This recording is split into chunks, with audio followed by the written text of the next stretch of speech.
Ang palasyo ng perlas ay kumikinang sa sinag ng libong parol na gawa sa kabibe. Bawat isa'y nagbibigay ng mainit at ginintuang liwanag na sumasayaw sa mga batong marmol at pinalamutyang haligi. Ito ang gabi ng pagsasayaw ng perlas, isang taunang pagdiriwang na nagpupugay sa yaman at kapangyarihan ng kaharian ng sanghaya, isang kaharian na ang kasaysayan ay sinasabing kasing tanda ng mga perlas na bumubuo sa mga pader ng kanilang palasyo. Sa gitna ng lahat ng ningning at karanyaan, nakatayo si Dato Gabriel, ang tagapagmana ng trono, sa pampang ng malaking bulwagan. Ang kanyang balikat ay nakalatag sa ilalim ng isang barong Tagalog na pinalamutian ng pinungbolda ng gintong sinulid. Ang kanyang ulo ay may korona ng mga perlas na hiyas. Sa panlabas, siya ang huwaran ng isang perpektong pinuno, matangkad, may tindig, at may isang ngiti na, bagamat sanay sa pampublikong pagpapakita, ay hindi umabot sa kanyang mga mata. Mula sa mga balangaw na pumapalibot sa kanya, hanggang sa mga bulong ng paghanga at pagkilala, lahat ay tila na sa ayos. Ngunit sa likod ng kanyang mga ngiti, sa kaibuturan ng kanyang mga mata, may isang anino ng pagkaligaw, isang malalim na kalungkutan na hindi kayang takpan ng anumang hiyas o ginto. Ang kanyang puso ay mabigat, tila isang perlas na walang kinang, na puno ng isang uri ng kawalan na hindi niya maipaliwanag. Sa mga magla, ang kanyang Dato Mateo, ang tiyuhin, at isang makapangyarihang miyembro ng sanggunian ng kahayan, ay tahimik na nakasubaybay sa kanya. Ang mga mata ni Dato Mateo ay matalim, mayroong isang uri ng kalkulasyon na nakakabahala. Hindi ito paghanga. Ito ay isang masusing pagsusuri, isang pagtimbang ng bawat kilos at bawat paghinga ni Gabriel. Ang presensya ni Dato Mateo ay palaging isang malamig na simoy sa init ng paghanga ng madla, isang paalala na ang kapangyarihan sa sanghaya ay isang delikadong sayaw, at bawat maling yapak ay maaring magdulot ng kapahamakan. Sa loob ng kanyang isip, habang umiikot ang mga mananayaw, bumabalik ang isang panaginip na paulit-ulit na dumarating sa kanya. Ito ay hindi tungkol sa mga korona o trono. Ito ay isang payak na buhay sa tabi ng dagat, ang amoy ng asin at halinmuyak ng mga bulaklak sa baybayin, ang tunog ng mga alon na humahampas sa dalampasigan at isang malamyos na awit ng pagyel. Sa panaginip, may isang babae na may malambing na ngiti, ang kanyang muka ay malabo, ngunit ang kanyang presensya ay malinaw. Ang mga panaginip na ito ay labis na sumasalungat sa kanyang maranyang buhay sa palasyo. Saan nagmula ang mga ito? Bakit? Tila mas makatotohanan ang mga ito kaysa sa mga araw niya. Ang tanging tanglaw niya sa misteryong ito ay isang kwintas na perlas, isang minanang alahas mula sa kanyang yumaong ina, si Prinsesa Leia. Ito ay hindi kasing kinang ng mga perlas sa korona, ngunit ang pagkakaukit dito ay masalimuot at kakaiba. Sa gitna ng perlas, may isang kakaibang simbolo, isang disenyong tila pinagsamang alon at dahon, na hindi niya kailanman lubos na naunawaan ang kahulugan. Siya ay palaging nagtatanong kung ano ang ipinahihiwatig nito, ngunit ang kanyang ina ay pumanaw ng maaga at walang sinuman sa palasyo ang tila nakakaalam o gustong magsalita tungkol sa tunay na pinagmulan ng simbolo. Ito ay isang bulong mula sa nakaraan, isang lihim na nababalot sa katahimikan. Kinabukasan, pagkatapos ng mga pagdiriwang, ang palasyo ng perlas ay nagbukas ang mga pinto nito para sa isang pamanang kalakalan ng sining at yaring kamay, isang taunang kaganapan na nagtitipon ng mga manggagawa mula sa iba't ibang sulok ng kaharian.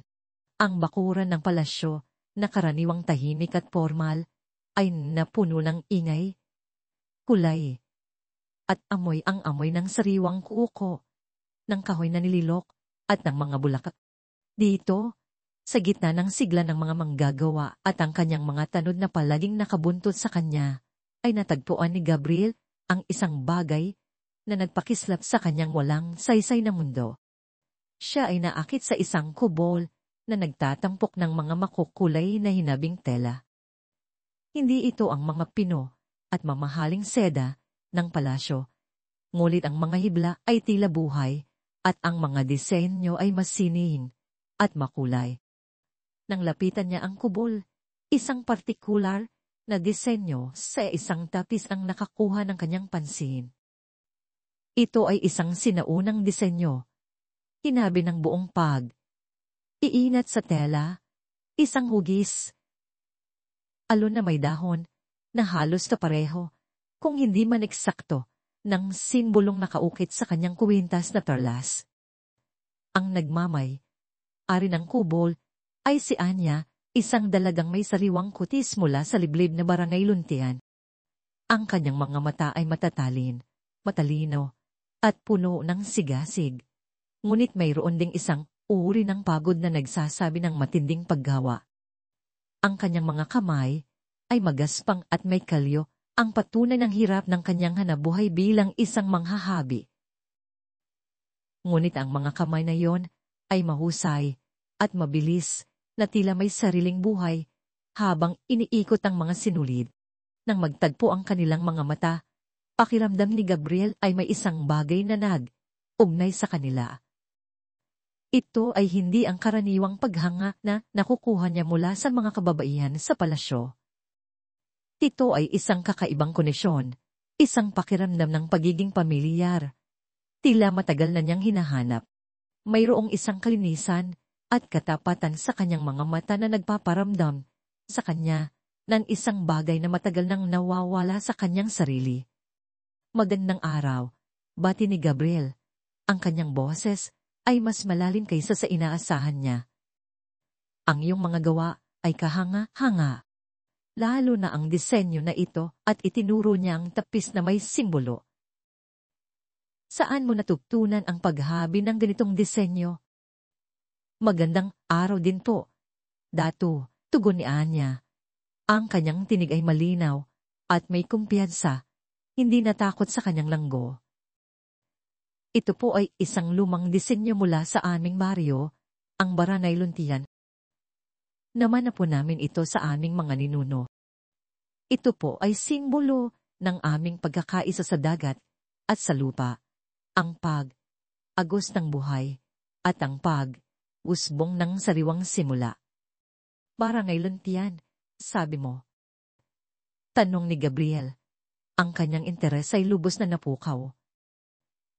At ang disenyo, ito ay napakapamilyar sa akin.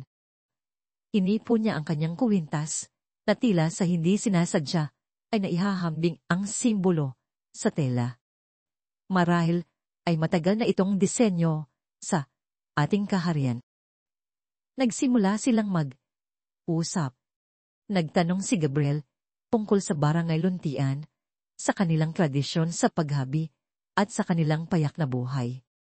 Si Anya ay masigasig na nagbahagi. Ang kanyang mga mata ay nagliliwanag habang inilalarawan ang kanilang baryo, ang kanilang mga bahay na kawayan, ang kanilang mga bangka, ang kanilang mga awitin, habang naninista, at ang malawak na dagat na nagbibigay sa kanila ng kabuhayan. Mayroong isang init at katapatan sa kanyang mga salita na nagpadaan sa bigat sa puso ni Gabriel. Habang nakikinig siya, naramdaman ni Gabriel ang isang hindi maipaliwanag na pagtulak, isang matinding pagnanais na maranasan ang mundong inilalarawan ni Anya. Ang mga tanawin at tunog ng Barangay Luntian ay tila umaayon sa mga pangarap na matagal nang bumabagabag sa kanya. Ito ay hindi lamang isang simpleng interes sa sining. Ito ay isang tawag, isang panawagan sa isang bahagi ng kanyang kaluluwa na matagal nang natutulog. Kinabukasan, isang formal na pagpupulong ang naganap sa sanggunian ng kaharian ng Sanghaya. Dato Gabriel, na mayroong isang bagong ningning sa kanyang mga mata, ay nagpahayag ng kanyang desisyon. Ako'y magsasagawa ng isang serye ng pagbisita sa ating mga baryo. Anya, ang kanyang bases ay matatag. Upang mas lalong maunawaan ang ating mga tradisyon, ang ating mga manggagawa, at ang pangangailangan ng ating mga mamamayan. At ang unang baryo na aking pupuntahan ay ang Barangay Luntian upang itaguyod ang kanilang sining at kultura. Ang pahayag na ito ay nagdulot ng gulat sa bulwagan. Si Datu Matthew ang unang magsalita. Ang kanyang tono ay may halong pagkabahala at hindi pagtanggap. Datu Gabriel, ang paglalakbay sa mga liblib na baryo ay puno ng panganib. Bukod pa rito, mayroon tayong mas mahahalagang gawain dito sa palasyo. Ang ating kaharian ay nangangailangan ng iyong buong atensyon, hindi ng mga kalakalan sa sining. Ang pag-unawa sa ating mga mamamayan ay hindi isang simpleng kalakalan. Iruhin, sagot ni Gabriel. Ang kanyang tingin ay matatag.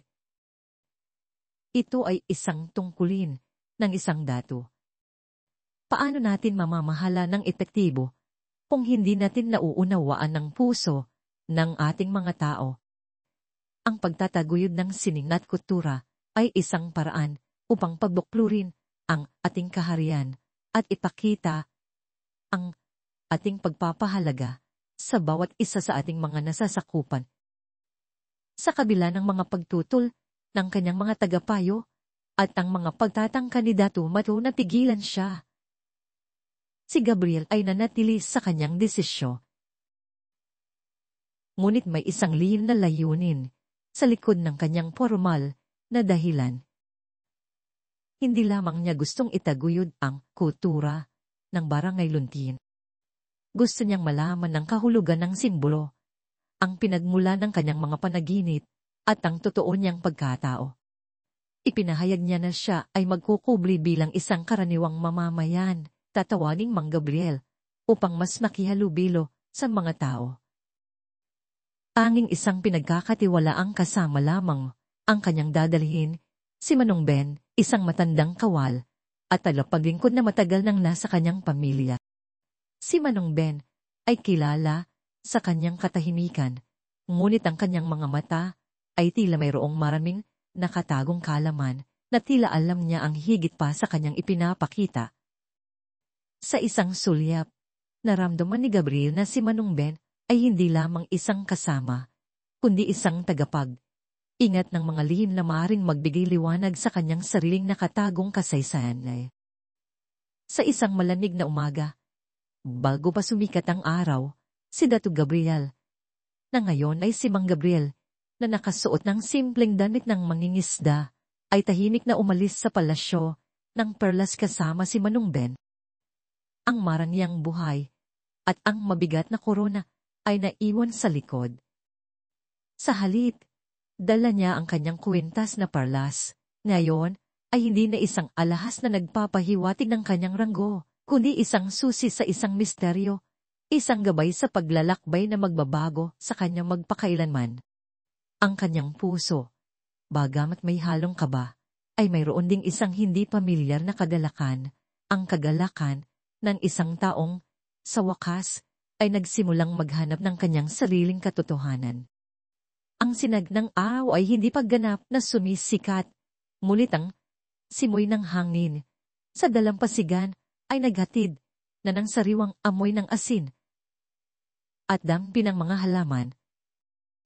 Matapos ang ilang araw ng paglalakbay na puno ng pagbabago mula sa makinis na daan ng kaharian patungo sa mga bakong landas na tinatakpan ng luntian at pagtawid sa mga ilog na mayroong agos na rating na ni Mang Gabriel at ni Manong Ben ang Barangay Luntian.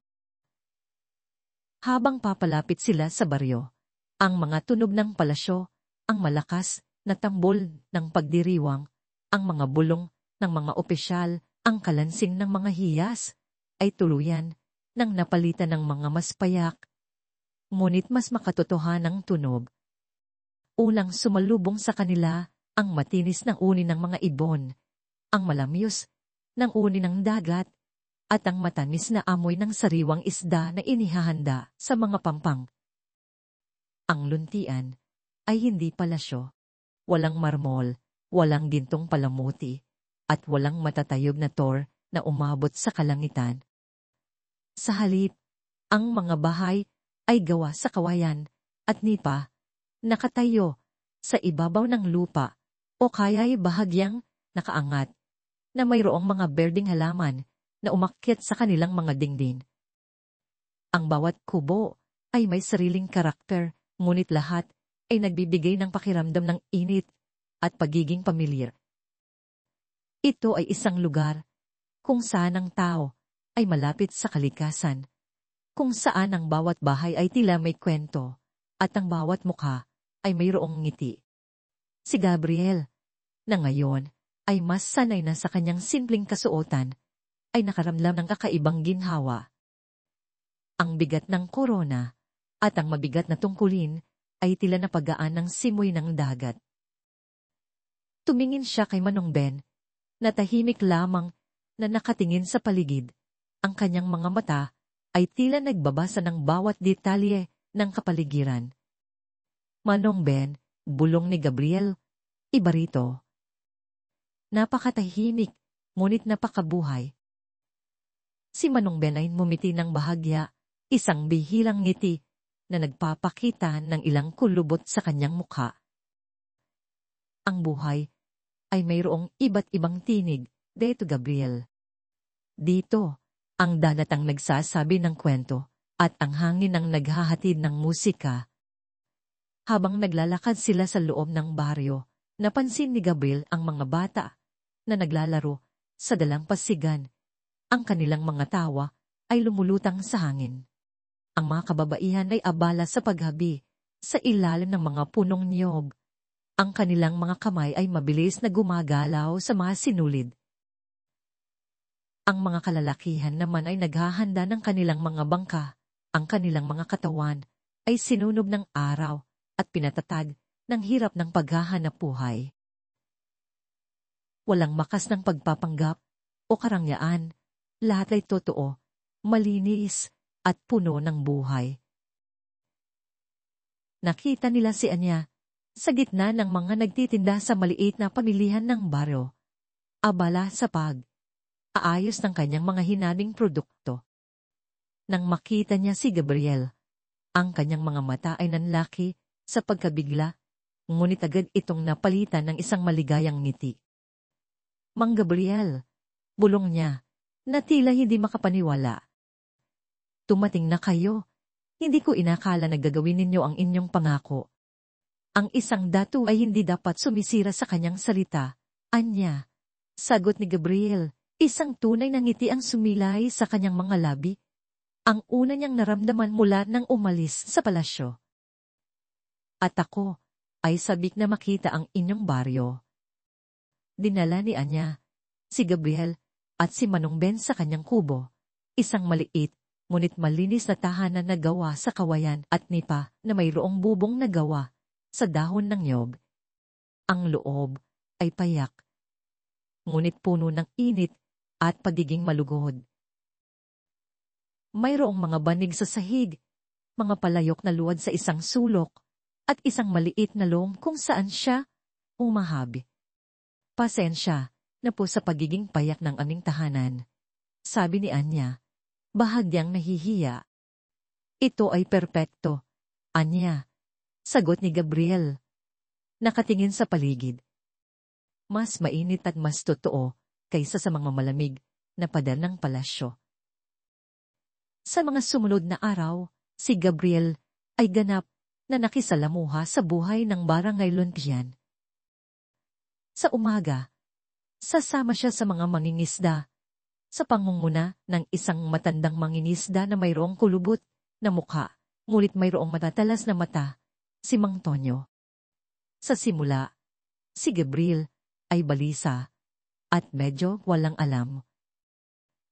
Ang kanyang mga kamay, na sanay sa pagsusulat at sa paghawak ng mga hiyas, ay hindi sanay sa paghila ng mabibigat na lambat na puno ng sariwang isda. Maraming beses na siya ay nadulas sa bangka. Ang kanyang mga braso ay nangangalay, at ang kanyang mga kasuotan ay nabasa at naamoy dagat. Ngunit sa bawat pagkakamali, natututo siya. Nakikita niya ang pagtutulungan ng mga mangingisda, ang kanilang pagtawa sa bawat malaking huli, at ang kanilang pag-aalala sa bawat malakas na alon. Ang dagat ay hindi lamang isang lugar upang mangisda. Ito ay isang nilalang na kailangan mong respetuhin, maunawaan, at makipagkaibigan. Sa hapon, tutulungan naman niya si Anya sa paghahabi. Sa tabi ng loong, kung saan ang mga hibla ng kawayan, pinya, at abaka ay ginagawang makukulay na disenyo, sinubukan ni Gabriel na matuto. Mahirap. Ang bawat galaw ay kailangan ng tiyaga at pag-iingat. Ang mga sinulid ay tila mayroong sariling isip, at ang paggawa ng kahit isang maliit na disenyo ay tila isang malaking hamon. Ngunit si Anya ay matiyaga. Ang bawat hibla ay mayroong kwento. Mang Gabriel, paliwanag niya, ang kanyang mga kamay ay mabilis na gumagalaw. Ang bawat kulay ay mayroong kahulugan. Ang paghabi ay hindi lamang paggawa ng tela, ito ay paghabi ng buhay, ng kasaysayan, ng ating mga pangarap.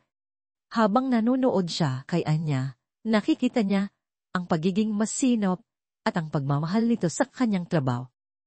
Ang parehong simbolong nakaukit sa kanyang kwintas ay lumabas din sa ilan sa mga hinahabi ni Anya na parang ito ay isang likas na bahagi ng kanilang sinin.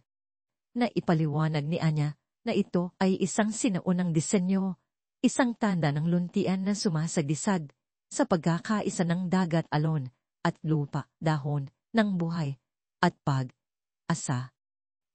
Sa bawat sinulid na hinahabi ni Anya, nararamdaman ni Gabriel na mas lalong nagiging malapit ang mga pangarap niya sa katotohanan.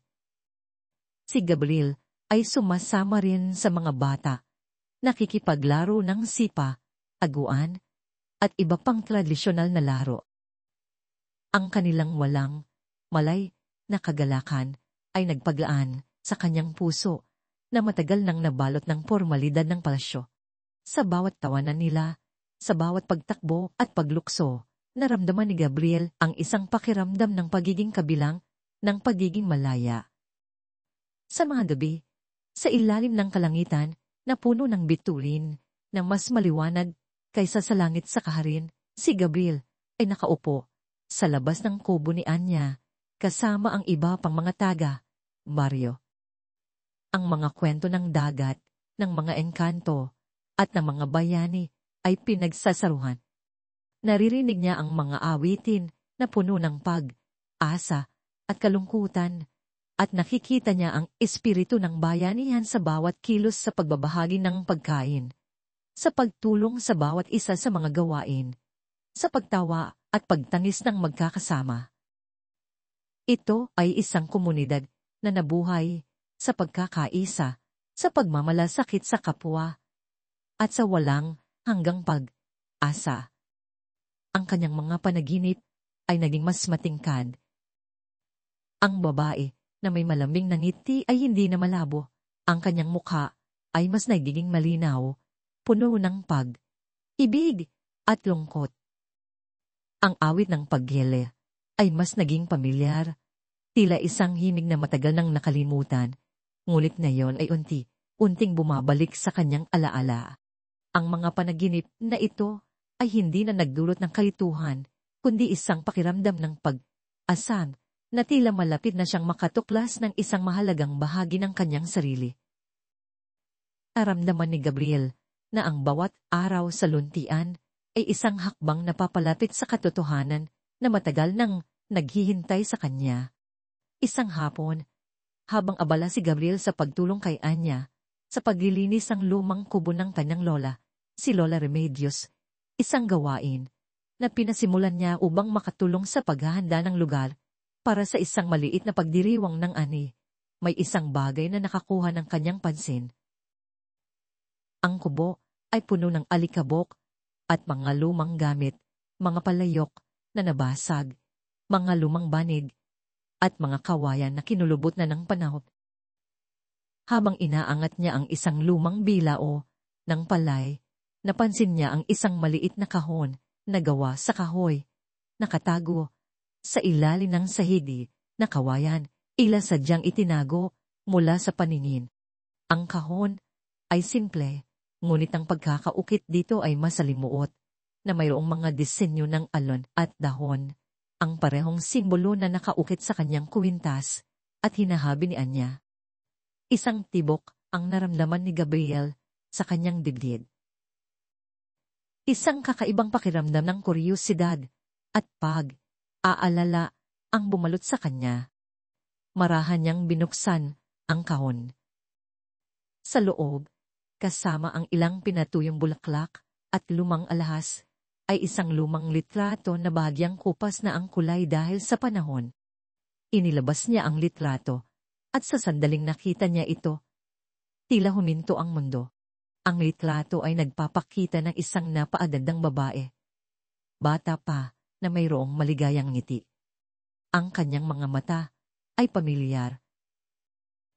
Si Prinsesa Leia. Ang kanyang ina. Sa tabi niya, nakatayo ang isang lalaki na mayroong magaspang na itsura. Mayroong malakas na tindig ng isang mangingisda. Ngunit ang kanyang mga mata ay puno ng pagmamahal. Nasa kanyang bisig ang isang sanggol, napakaliit, na mayroong isang maliit na kwintas sa leeg. Isang kwintas na halos kapareho, kung hindi man eksakto, sa suot ni Gabriel. Ang simbolo sa kwintas ng sanggol ay malinaw, ang alon at dahon, na tila sumasayaw sa liwanag. Naramdaman ni Gabriel ang isang malakas na pagkabigla, na tila mayroong isang puwersa na bumagsak sa kanyang dibdib. Ang kanyang mga kamay ay naninig habang hawak ang litrato. Hindi ito maaari. Ngunit ang pagkakapareho ng simbolo, ang ngiti ng kanyang ina. Ito ba ang kanyang mga panaginip? Ang tunay na mukha ng kanyang ina na kanyang hinahanap? Sa tabi ng litrato, mayroon ding isang inukit na ihisda na gawa sa kahoy, napakagaling ng pagkakagawa. Nakita niya ang inukit na isda, at agad niyang naalala ang mga lumang libro ng kanyang ina, na puno ng mga drawing ng mga isda at mga likha ng dagat.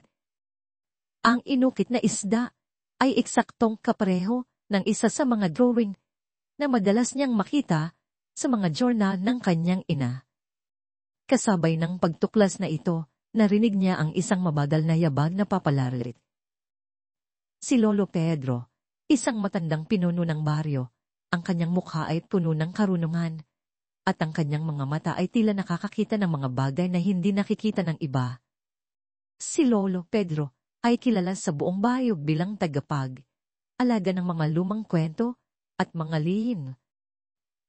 Nakita ni Lolo Pedro si Gabriel na may hawak na litrato, at ang kanyang matandang mukha ay napuno ng isang halo ng lungkot at pag-unawa.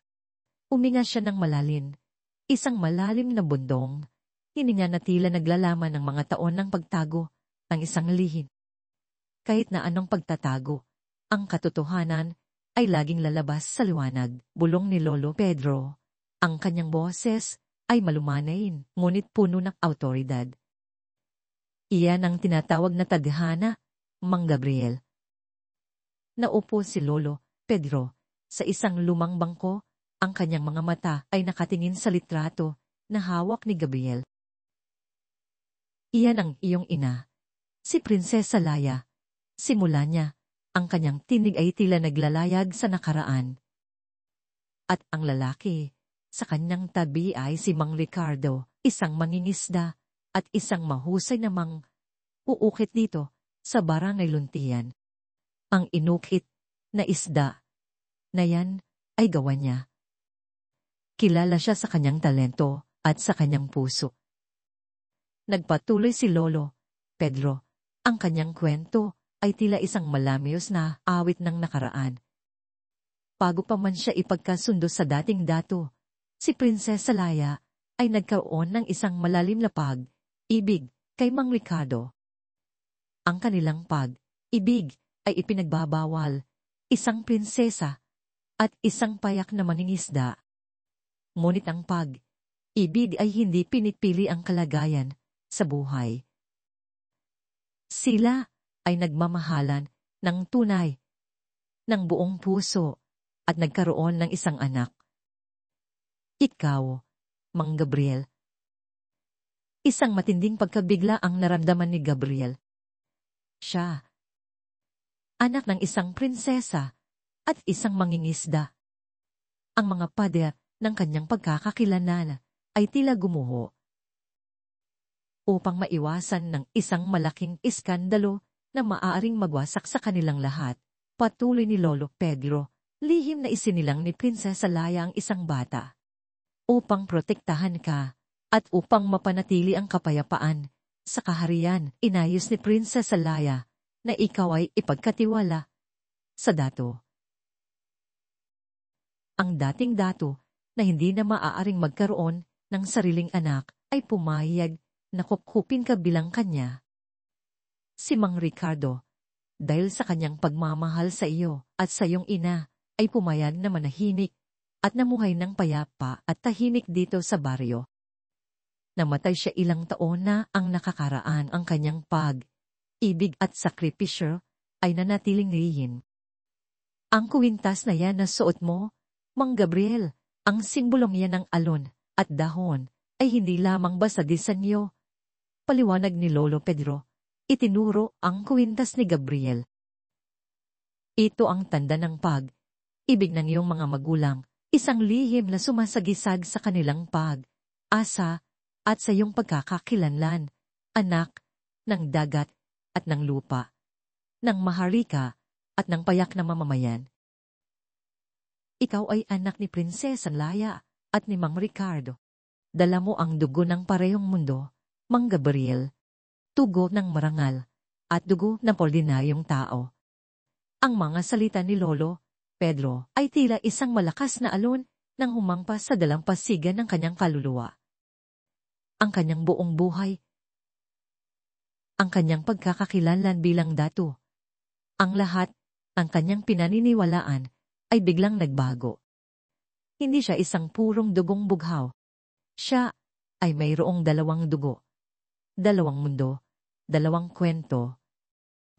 Ngunit sa halip na kahihiyan, naramdaman niya ang isang kakaibang kalayaan, isang pakiramdam ng pagiging buo. Ang kanyang mga panaginip, ang kanyang mga tanong, ang kanyang pakiramdam ng kawalan, lahat ay nagkaroon ng kahulugan. Nakita ni Anya ang matinding emosyon sa mukha ni Gabriel. Lumapit siya. Ang kanyang kamay ay dahang dumapo sa balikat ni Gabriel, isang kilos ng pag-aalala at suporta. Tumingin si Lolo Pedro kay Anya at nagpatuloy sa kanyang paliwanag. Si Anya, Mang Gabriel, ay walang direktang koneksyon sa dugo, sa iyo, o kay Prinsesa Laya. Ngunit ang kanyang lola, si Lola Remedios, ay isang matalik na kaibigan ni Prinsesa Laya. Dito sa kubo na ito, nagbahagi ng kanyang mga lihim si Prinsesa Laya kay Lola Remedios. Ipinagkatiwala niya ang kanyang kwento, ang kanyang pag-ibig, at ang kanyang pangarap para sa kanyang anak sa iyong lola. Anya. Ang talento sa paghahabi ni Anya, ang kanyang puso, na puno ng pagmamalasakit, at ang kanyang tibay ng loob, ay nagmula sa kanyang lola at sa espiritu ng Barangay Luntian. Ito ang dahilan kung bakit, sa di sinasadyang paraan, ang simbolong iyan ay patuloy na hinahabi sa kanilang mga tela. Ang kaluluwa ni Anya ay mayroong malalim na resonansya sa iyo, Mang Gabriel, hindi dahil sa dugo, kundi dahil sa pag-ibig sa katotohanan, at sa pag-asa na inaalagaan ng inyong mga magulang, at ipinasa sa kanya ang kanyang lola. Ipinanganak ka na mayroong dalawang dugo, ngunit pinili mo ang dalawang mundo. Ang Luntian ay hindi lamang isang baryo, Ito ay isang bahagi ng iyong pagkakakilanlan, at si Anya isang bahagi ng iyong kapalaran. Nakatulala si Gabriel. Pinoproseso ang lahat ng impormasyong ibinigay ni Lolo Pedro. Ang mga pilaso ng pusil ay unting nabuo, ang kanyang nakaraan at kasalukuyan ay ugnay. Hindi na siya isang dato na walang ugat, na nabubuhay sa anino ng kanyang mga ninuno. Siya ay anak ng pag-ibig, ng sakripisyo, at ng dalawang magkaibang mundo. Ang simbolo sa kanyang kwintas ay hindi na isang misteryo, kundi isang testamento ng isang pag-ibig na nagtagumpay sa lahat ng pagsubok. Ang kanyang puso, na matagal nang naramdaman ang kawalan, ay napuno ngayon ng isang kakaibang init. Ang init ng katotohanan. Ang simoy ng hangin sa Barangay Luntian ay karaniwang nagdadala ng amoy ng asin, ng sariwang huli, at ng kalmadong simoy ng dagat. Ngunit sa mga nakalipas na araw, tila may kakaibang amoy na sumasama rito, ang amoy ng usok, hindi mula sa pagluluto, kundi mula sa isang lumalaganap na apoy ng sismis, at galit na nagmula sa malalayong pader ng palasyo ng Perlas. Ang balita tungkol kay Mang Gabriel, ang dating dato, na ngayon ay nagtatago ng kanyang tunay na pagkakakilanlan, at ang mga nakakagulat na bulong tungkol sa kanyang maruming dugo, ay lumipad ng mas mabilis pa sa pinakamabilis na ibon na nagdadala ng kaguluhan sa tahimik na kaharian. Sa palasyo ng Perlas, sa loob ng kanyang pinakapribadong silid, nakaupo si Dato Maitio sa isang silyang gawa sa inukit na nara. Ang kanyang mga mata ay nagniningas sa matinding ambisyon. Ang bawat salita, bawat bulong na nakakarating sa kanya mula sa Barangay Luntian, ay tila mga hiyas na nagpapakinang sa kanyang koronang hinahangad. Tugong hindi dalisay, bulong niya sa hangin. Ang kanyang labi ay napuno ng paghamak. Ang anak ng isang mangingisda at isang prinsesa. Isang kahihiyan, isang batik sa purong dugo ng sanghaya para kay Dato Maitio. Ang balita ay hindi lamang isang eskandalo, ito ay isang kaloob mula sa mga diwata, isang ginintuang pagkakataon. Ang pagtuklas na si Gabriel ay mayroong dugong, pughaw, at dugong, karaniwan ay nagbigay sa kanya ng isang matalin na sandata. Si Gabriel ay hindi na isang karapat, dapat na tagapagmana sa trono na matagal na niyang hinahangad. Ito ang sandali niya upang agawin ang kapangyarihan na sa tingin niya ay karapat dapat para sa kanya. Agad siyang nagpadala ng mga mensahero, hindi mga karaniwang utusan, kundi mga piling kawal na matatag at tapat sa kanya. Ang kanilang mga mukha ay tila nakaukit sa bato. Ang kanilang mga mata ay walang emosyon. Ang utos ay malinaw. Ibalik si Gabriel sa palasyo. Akusahan siya sa harap ng sanggunian at ipahayag ang kanyang pagiging hindi karapat dapat para sa trono. Ang mga mensahero, nakasakay sa matataas na kabayo at may dalang mga watawat ng kaharian ng sanghaya, ay dumating sa Barangay Luntian nang hindi inaasahan. Ang kanilang presensya ay tila isang malaking bato na bumagsak sa tahimik na tubig ng baryo. Ang kanilang anunsyo ay matigas at formal na tila mga martilyo na tumatama sa bawat puso ng mga taga-Luntian. Si Mang Gabriel, na tinatawag ding Dato Gabriel, ay iniutos na bumalik sa kaharian ng sanghaya upang harapin ng mga akusasyon ng pagtatago ng kanyang tunay na pinagmulan at pagduwa ng kahihiyan sa dugong, bughaw. Nakatayo si Gabriel sa gitna ng mga taga-baryo. Ang kanyang mukha ay seryoso. Ang mga salitang dugong hindi dalisay ay tila mga sibat na tumusok sa kanyang puso, ngunit hindi na siya ang dating Gabriel na nakaramdam ng kawalan. Ngayon, ang mga salitang iyon ay nagbigay sa kanya ng lakas, isang paalala ng kanyang kakaibang pinagmulan. Ang mga mata ng mga taga-baryo ay puno ng takot at aalala, ngunit mayroon ding matinding pagmamalasakit. Nakita niya si Anya, ang kanyang mga mata ay nanlilisik sa galit, at si Lolo Pedro, na tila naghahanda para sa isang bagong labanan. Ngunit ang gayet ni Dato Maitio ay hindi natapos sa formal na pagtawag. Ang kanyang pagiging mapanlinlang ay mas malalim. Hindi siya nagtitiwala sa kapangyarihan ng formal na paglilitis, lalo na kung ang katotohanan ay maaaring lumabas. Nais niyang sirain ang ugat ng problema.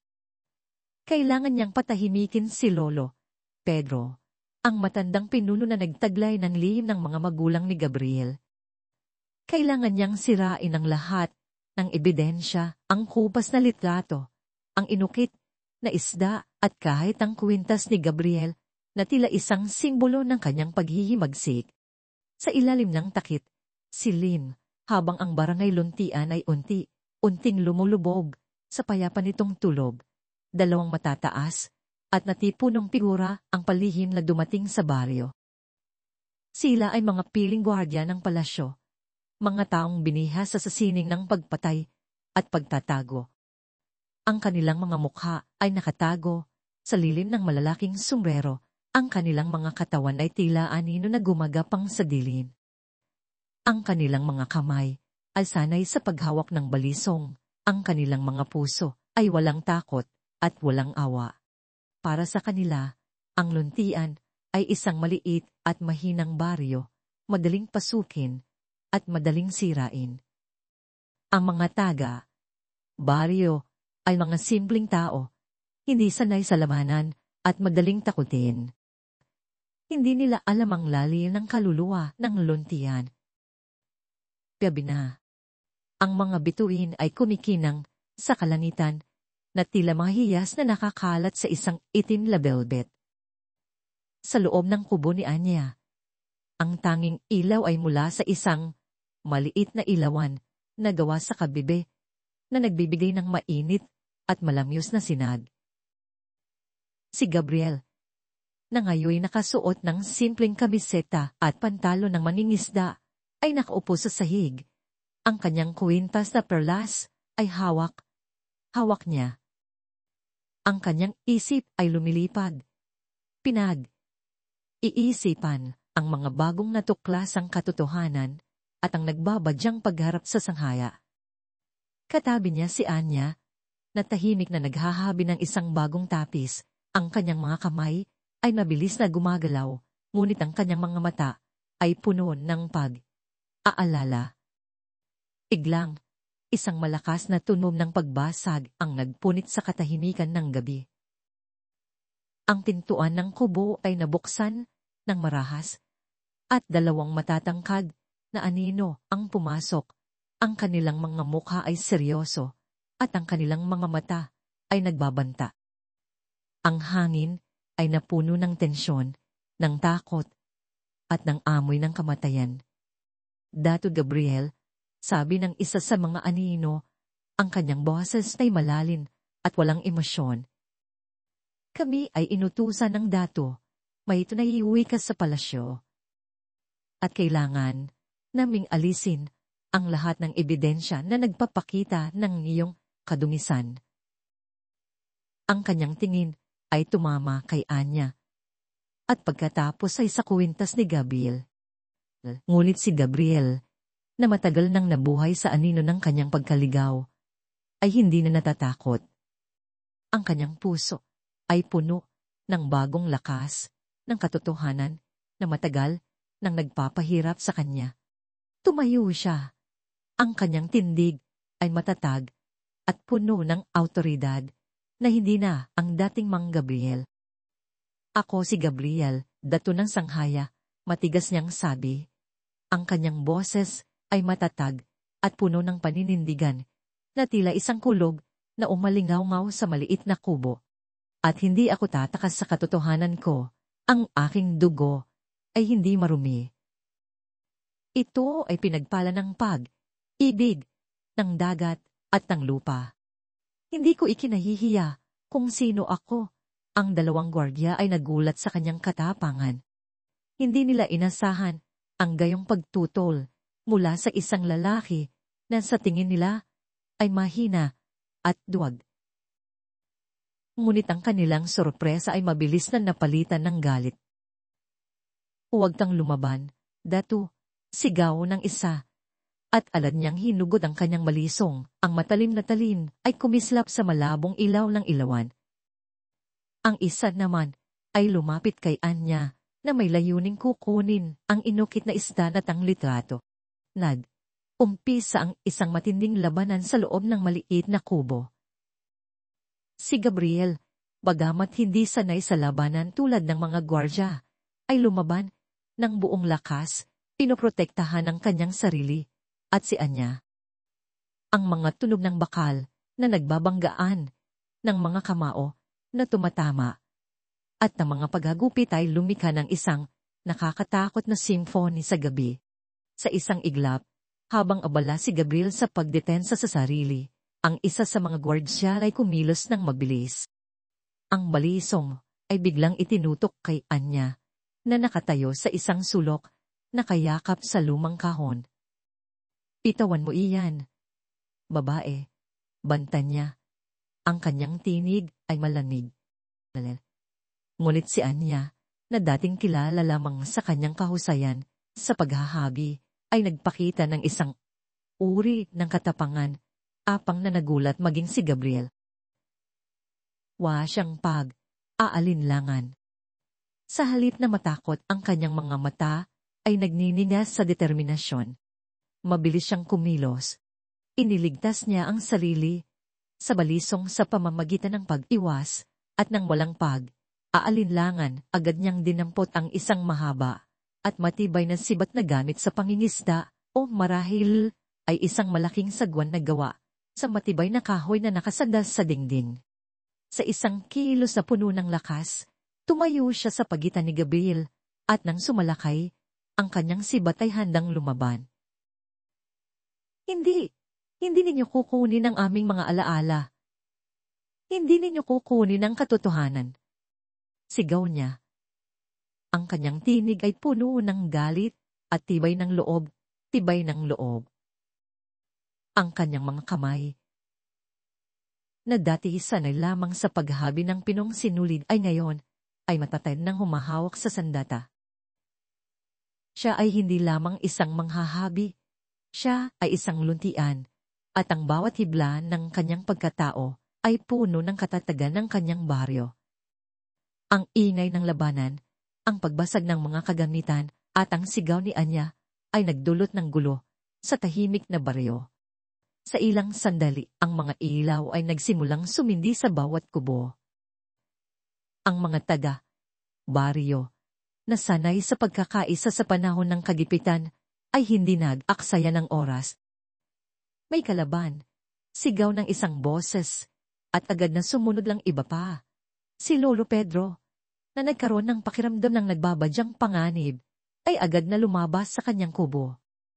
"Luntian, magkaisa. Ipagtanggol na din ang atin." Sigaw niya.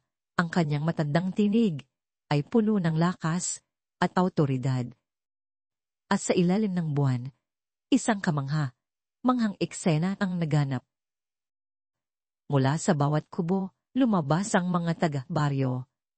Hindi sila armado ng mga balisong o espada, kundi ng kanilang araw na kagamitan, mga lambat pangisda, mga sagwan, mga sandok na gawa sa kahoy, at mga iba't ibang kasangkapan sa bukid. Ang kanilang mga muka ay puno ng galit at determinasyon. Ang kanilang mga tinig ay nagkakaisa sa isang malakas na sigaw, ang boses ng bayanihan na umalingaw sa gabi. Ang dalawang gwardya na nagkaroon ng paghamak sa mahina na mga taga-baryo ay nagulat. Ang mga ito ay hindi lamang mga simpleng mangingisda at manghahabi.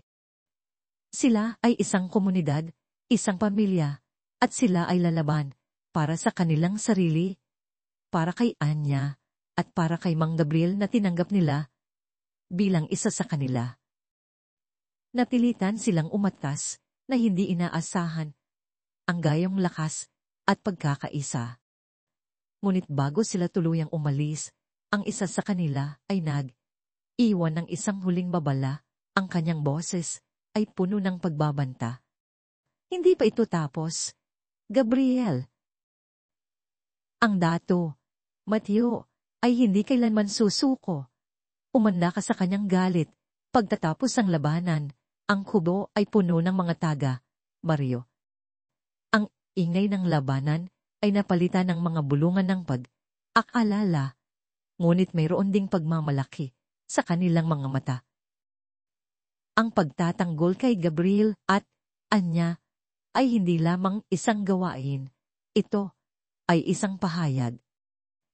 Ang kanilang Mang Gabriel ay isa sa kanila at ipagtatanggol nila siya hanggang sa huli.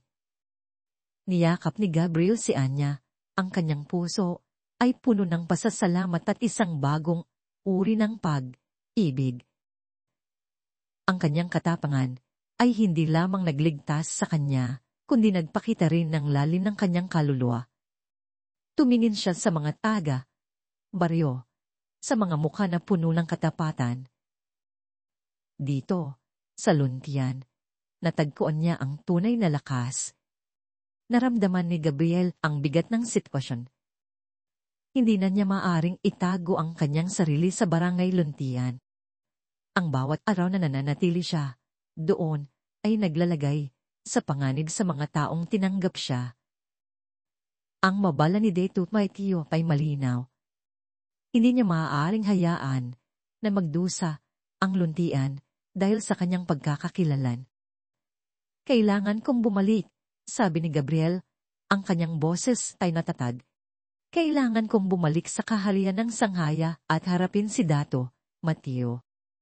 Hindi lamang para sa aking trono, kundi para protektahan kayo, ang barangay luntian, mula sa kanyang gali.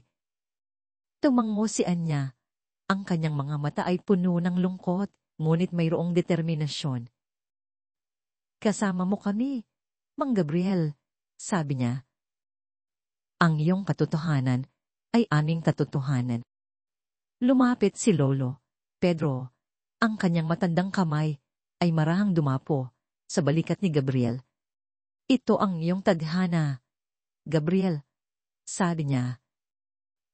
Ang iyong mga magulang ay hindi nagtagumpay sa pagtatago ng pag-ibig. Ngunit ikaw ang magpapakita sa kanila na ang pag-ibig at ang katotohanan ay mas malakas kaysa sa anumang batas o dugo. Suportado ka namin, Dato Gabriel, anak ng dalawang mundo. Ihanda mo ang iyong puso. Ang sanghaya ay kailangang makarinig ng isang bagong kwento. Sumumpa si Gabriel sa harap ng buong baryo, sa ilalim ng mga bituin. Ipaglalaban niya ang katotohanan, ang kanyang pinagmulan, at ang mga taong tinanggap siya. Sa kanyang paglalakbay pabalik sa palasyo, hindi na siya magdadala ng pagkalito o takot, kundi ng lakas mula sa dalawang mundo, ang dignidad ng isang dato at ang katatagan ng isang luntin.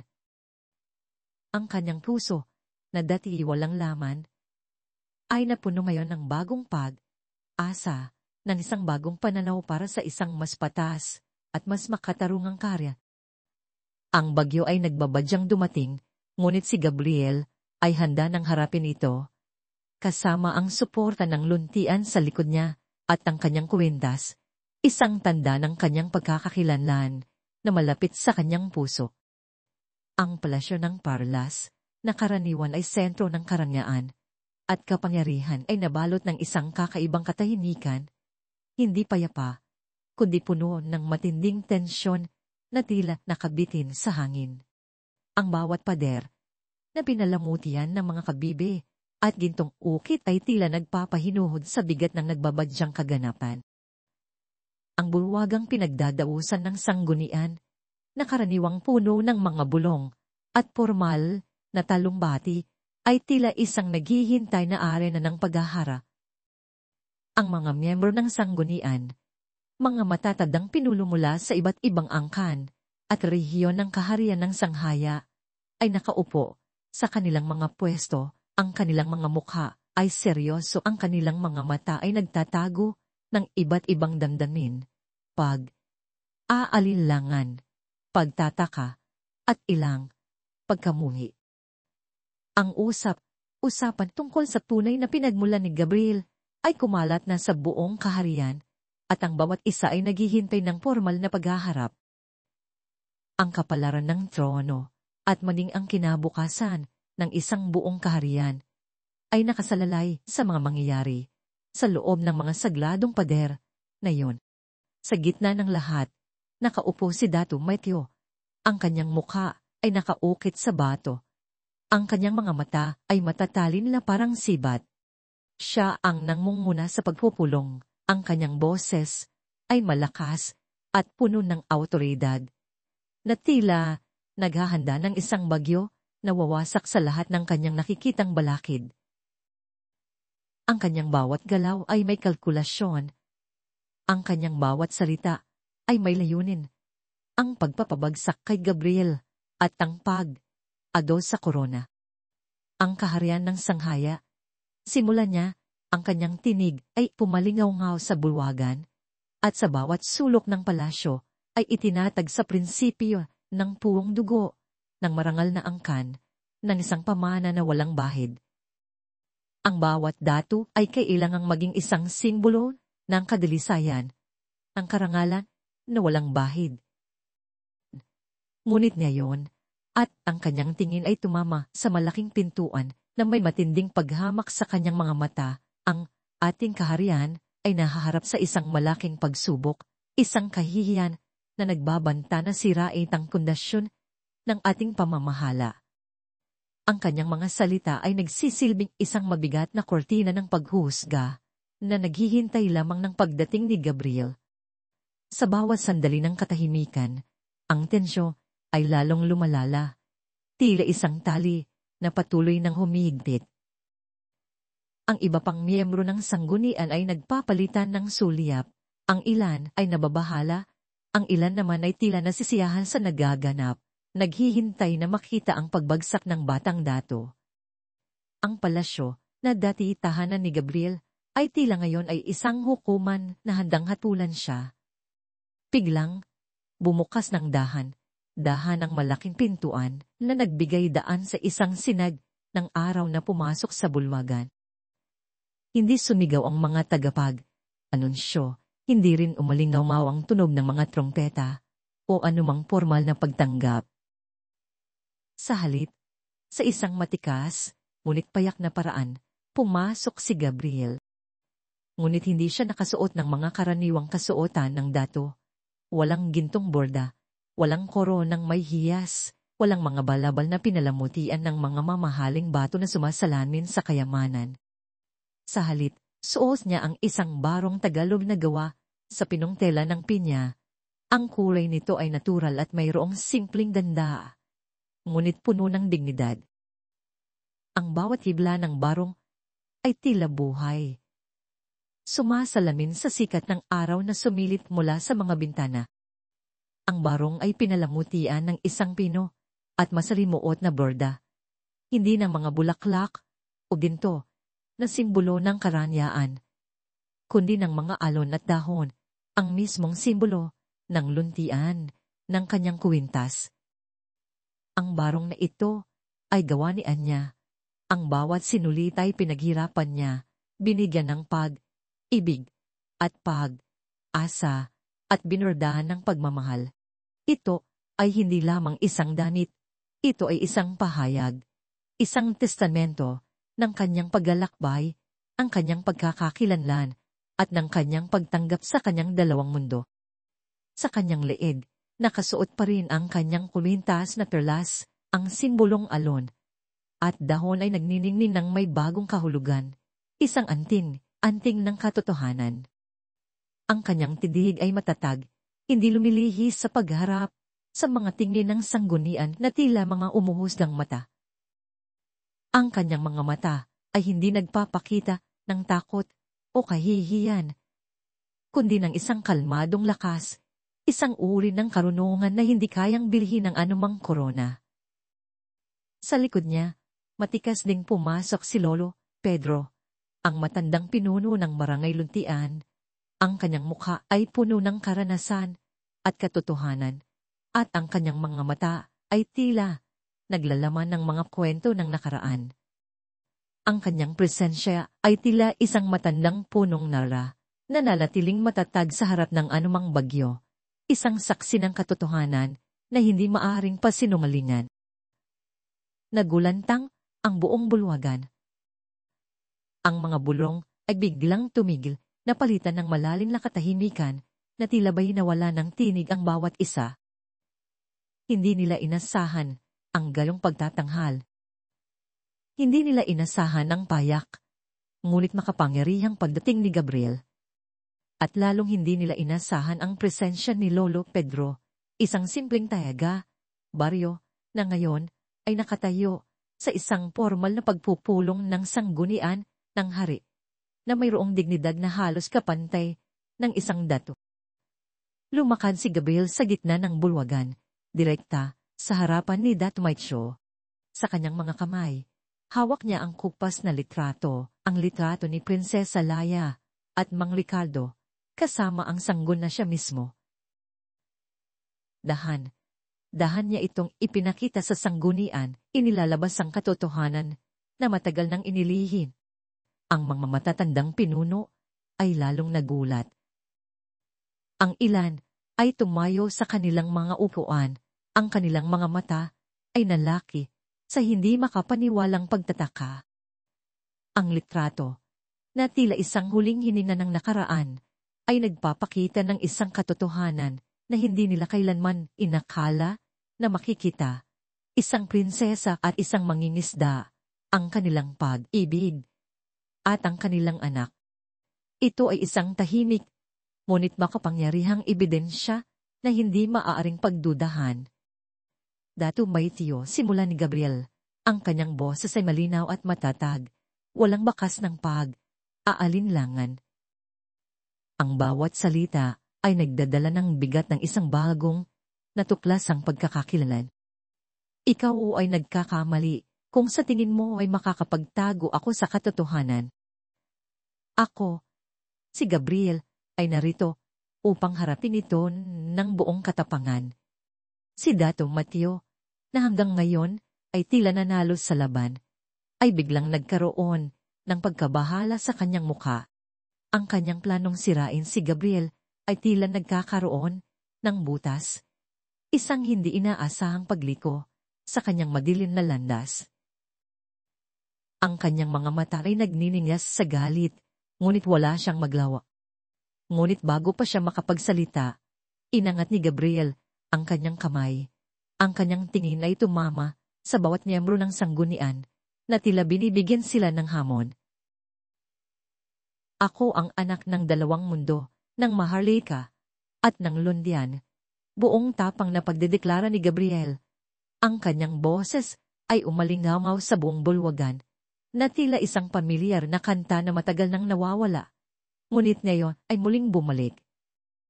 Ang bawat salita ay may bigat, may katotohanan, at may kapangyarihan na nagmula sa kanyang kaluluwa.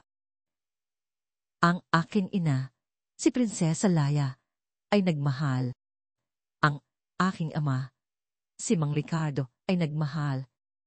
Ang kanilang pag-ibig ay ipinagbawal, ngunit ito ay totoo. Mas totoo kaysa sa anumang batas ng kaharian. At ako ang bunga ng pag-ibig na yon. Ang kwintas na ito, at hinawakan niya ang perlas, na tila may malalim na koneksyon dito, ay hindi lamang isang simbolo ng aking pagkakakilanlan, kundi isang patunay ng isang pag-ibig na nagtagumpay sa lahat ng pagsubok, isang pag-ibig na hindi nakita ang ranggo o estado, kundi ang puso at kaluluwa. Nagsimulang magsalita si Gabriel tungkol sa kanyang mga karanasan sa barangay Luntian. Ang kanyang mga salita ay umaagos ng walang pag-iisa, kundi puno ng damdamin at pagmamalasakit. Sa Luntian, natutunan ko ang tunay na kahulugan ng lakas. Hindi ito matatagpuan sa mga pader ng palasyo, hindi sa ginto o mga hiyas kundi sa puso ng mga tao. Sa pagiging payak, sa paniging totoo, sa pagtutulungan bayanihan, sa oras ng kagipitan, sa pagmamalasakit-malasakit sa bawat kapwa sa pag-ibig sa kapwa. Ang aking dugo, na sinasabi ninyong hindi dalisay, ay siyang nagbigay sa akin ng puso upang maunawaan ang mga paghihirap ng aking mamamayan. Hindi ito isang kahinaan, kundi isang kaloob, isang pagpapala. Ito ang uugnay sa akin sa bawat mangingisda, sa bawat magsasaka, sa bawat manghahabis sa ating kaharian. Ang aking mga kamay, na dating sanay lamang sa paghawak ng pluma at mga mamahaling bagay, ay ngayoy sanay na sa paghila ng lambat, sa paglinang ng lupa, at sa paghabi ng sinulid. Ito ang nagturo sa akin ng pagpapakumbaba. Tumingin siya kay Datu Mateo, ang kanyang mga mata ay puno ng hamon, ngunit may kasamang kalmadong paninindigan. Ang isang datu ay hindi lamang namumuno sa pamamagitan ng kanyang angkan o ng kanyang purong dugo. Ang isang tunay na datu ay namumuno sa pamamagitan ng puso. Sa pamamagitan ng malasakit sa kanyang mga nasasakupan, sa pamamagitan ng katapatan sa katotohanan, at sa pamamagitan ng kanyang kakayahang makinig at unawain ang bawat isa sa kanyang mga tao. Ang isang hari na hindi nauunawaan ang kanyang mga mamamayan ay isang hari na walang taharian. Ang aking dalawang dugo ay hindi isang sumpa, kundi isang pagpapala. Ito ang tulay na magbubuklod sa maharlika at sa luntian sa palasyo at sa mga baryo. Ako ay narito, hindi para magtago sa aking pinagmulan, kundi para ipagmalaki ito at gamitin upang pagbuklurin ang lahat. Sa bawat salita ni Gabriel, mayroong isang kakaibang puwersa na naglalabas, na tumatagos sa bawat miyembro ng sanggunian. Ang ilan ay nagsimulang alinlangan sa kanilang mga paniniwala. Ang ilan ay nagsimulang magpakita ng paghanga. Ang boses ni Gabriel ay hindi lamang isang talumpati. Ito ay isang apela sa puso, isang paalala ng tunay na kahulugan ng sanghaya, isang tawag sa pagkakaisa. Sa labas ng palasyo, ang mga bulong tungkol sa kwento ni Gabriel ay nagiging mas malakas. Ang mga kwento ng isang datu na pinili ang payak na buhay ng isang prinsesa na nagmahal sa isang ordinaryong tao at ng isang pag-ibig na lumaban sa mga batas ng kaharian ay lumaganap na parang apoy sa kagubatan, mabilis at hindi mapigilan. Hindi na ito isang simpleng tsismis, ito ay isang kwento ng pag-asa. Isang kwento na nagpakita na ang pag-ibig at katotohanan ay maaring lumaban sa anumang kapangyarihan at pagtatago. Ang mga karaniwang mamamayan ng sanghaya na matagal nang nakaramdam ng pagkakahiwalay mula sa kanilang mga pinuno ay nagsimulang magtipon sa labas ng palasyo. Sa simula, sila ay mga grupo lamang, nagbubulungan at nagpapalitan ng mga tingin, puno ng pagtataka. Ngunit habang lumilipas ang oras at habang ang kwento ni Gabriel ay lalong nagiging malinaw at nakakarating sa bawat sulok, ang mga grupo ay lumaki, naging isang malaking karamihan na halos hindi na magkasya sa bakuran. Ang mga mangingisda mula sa mga baybayin, ang mga magsasaka mula sa mga bukirin, ang mga manggagawa mula sa mga nayon, lahat sila ay naroroon, naghihintay, puno ng pag-asa. Biglang, isang boses ang nagsimulang sumigaw, Datu Gabriel, at ang isang boses ay naging daan. Pagkatapos ay libunilo. Ang Datu Gabriel ay umalingaw sa hangin, na tila isang malakas na alon na humahampas sa mga pader ng palasyo, na mayroong mensahe ng suporta at pagkakaisa. Ito ay hindi lamang isang sigaw, ito ay isang pahayag ng suporta, isang pahayag ng pag-asa, isang pahayag na nagmula sa pinakamalali na bahagi ng kanilang mga puso.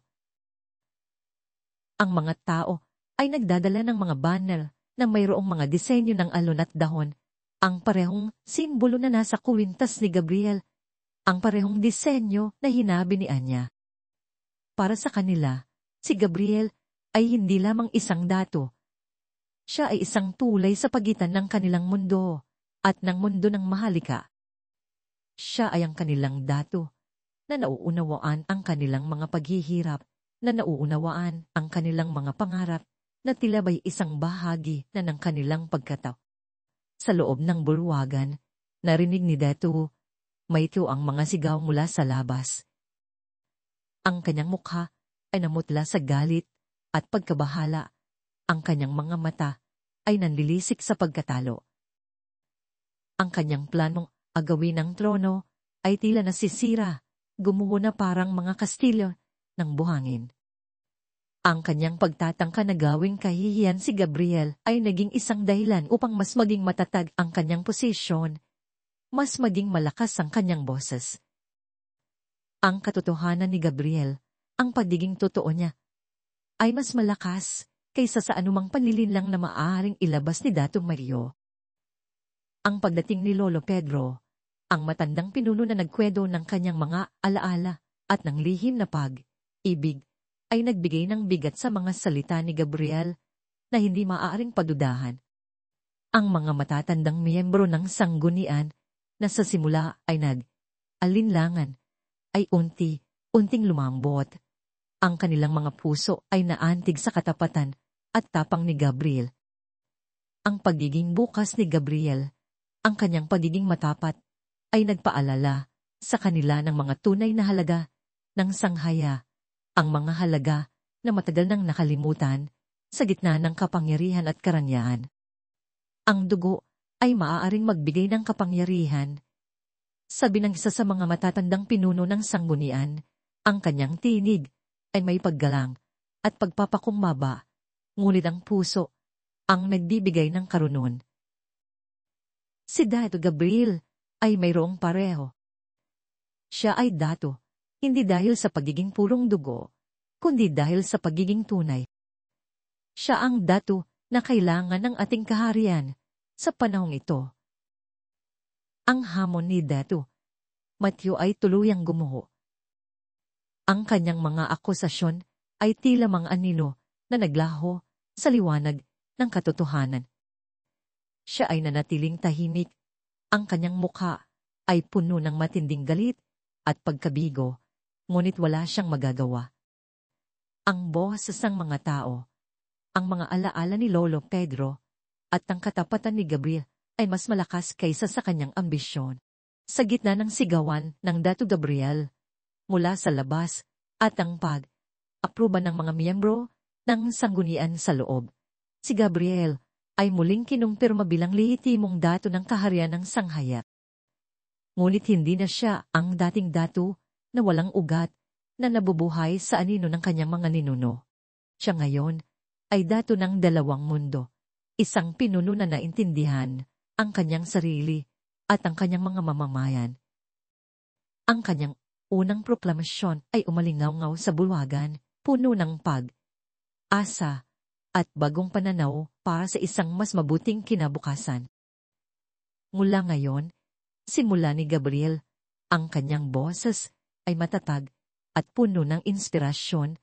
Ang kaharian ng sanghaya ay magiging isang kaharian na may puso para sa lahat.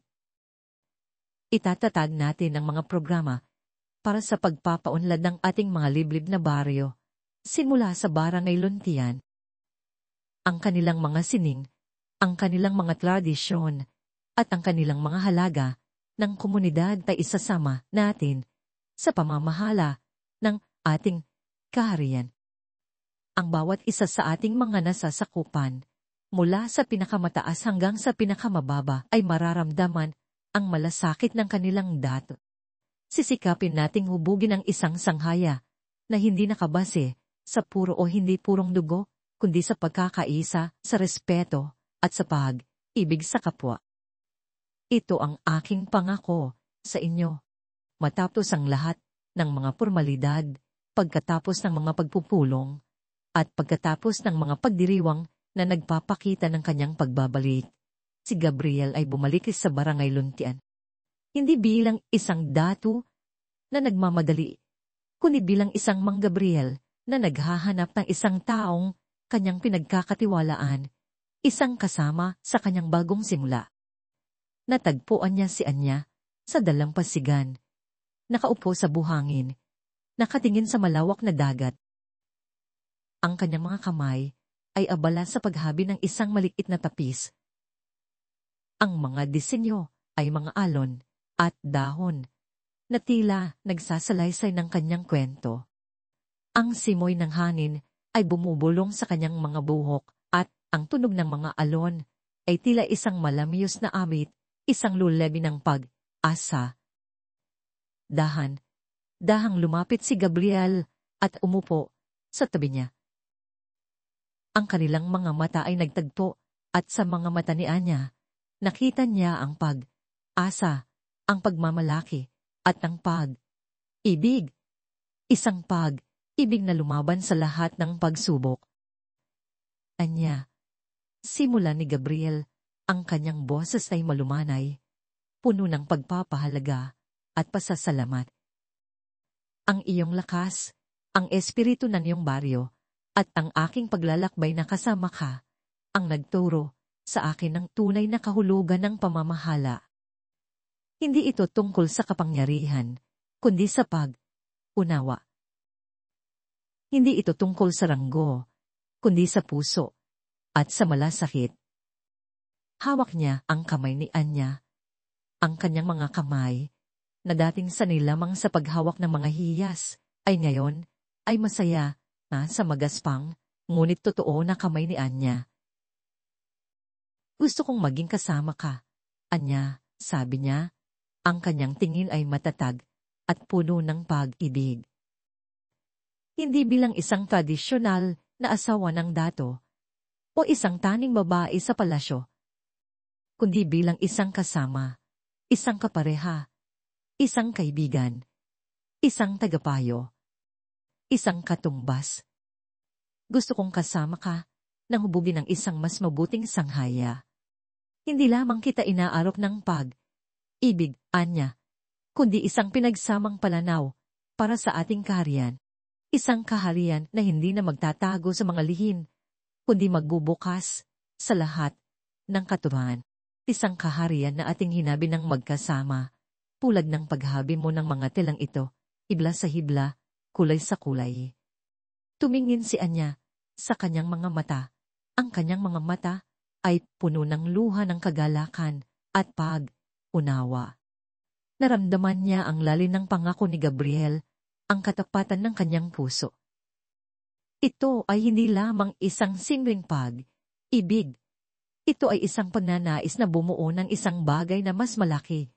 Isang pag-asa para sa buong kaharian, isang legacy na magtatagal. "Oo, Gabriel," sagot niya, ang kanyang tinig ay nanginginig, ngunit puno ng pagmamahal at determinasyon. "Ako ay magiging kasama mo. Hahabihin natin ang hinaharap na yan ng magkasama." Mula noon, si Dato Gabriel ay nakilala bilang dato ng dalawang mundo, ang pinuno na nagdadala ng karunungan ng maharlika at ng puso ng luntian. Namuno siya ng may pag-unawa at malasakit na laging inaalala ang mga aral na natutunan niya sa Barangay Luntin. Kasama niya si Anya, ang manghahabi, sa bawat hakbang na magkasama nilang hinahabi ang isang bagong tela ng kinabukasan para sa kanilang mga mamamayan, isang tela na puno ng pag-asa, pagkakaisa, at pag-ibig, na nagpapatunay na ang tunay na kapangyarihan ay hindi nagmumula sa dugo, kundi sa puso ng isang dato at sa pagkakaisa ng kanyang dalawang mundo. Ang kanyang paglalakbay, na nagsimula sa isang nawawalang panaginip, ay natapos sa isang katotohanan na mas maganda kaysa sa anumang panaginip. Ang kaharian ng sanghaya, sa ilalim ng kanyang pamumuno, ay nagsimula ng isang bagong kabanata, isang kabanata ng kapayapaan, unawa, at pagkakaisa na hinabi ng pag-ibig ng isang datu at ng kanyang kasama, ang mga habi mula sa luntin.